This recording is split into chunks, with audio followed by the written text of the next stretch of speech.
रही है। इन याचिकाओं में सुदर्शन टीवी के यूपीएससी जिहाद कैंपेन, तबलीगी जमात के समय कोरोना जिहाद कैंपेन और धर्म संसद के दौरान मुसलमानों के खिलाफ दिए गए नफरती बयानों के खिलाफ कार्रवाई की मांग की गई है। याचिकाएं कोर्ट से यह भी चाहती हैं कि नफरती भाषणों को रोकने के लिए कोई दिशा निर्देश भी जारी हो।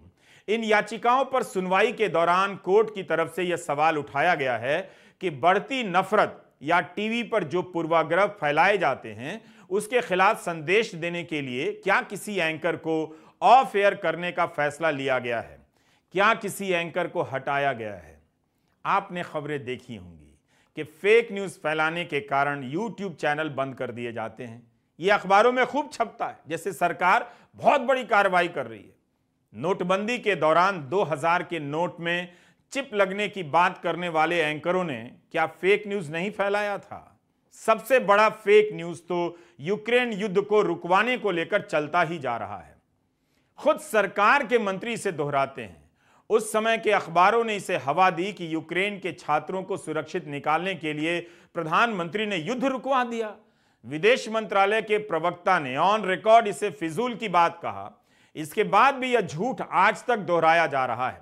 मंत्री तक इस फेक न्यूज को दोहराते हैं और यूट्यूब के चैनलों को फेक न्यूज के नाम पर बंद किया जा रहा है। क्या पत्र सूचना कार्यालय पीआईबी ने कभी इसे फेक न्यूज बताया है? अगर बताया है तो उसे कोर्ट के सामने रखना चाहिए। आपको यह भी देखना पड़ेगा कि गोदी मीडिया के साम्राज्य के जरिए किस तरह से समाज को बांटा जा रहा है। केवल हिंदू मुस्लिम ही नहीं, कई तरह से प्रोपेगेंडा फैलाने का काम इस मीडिया के जरिए हो रहा है। सरकार की तरफ उठने वाले सवालों को गायब कर दिया जाता है, चुप्पी साध ली जाती है और उसकी जगह पर हिंदू मुस्लिम नफरती मुद्दे लाए जाते हैं। नफरती नहीं होते हैं तो कुछ और मुद्दों को लाया जाता है ताकि असली मुद्दे गायब ही रहें।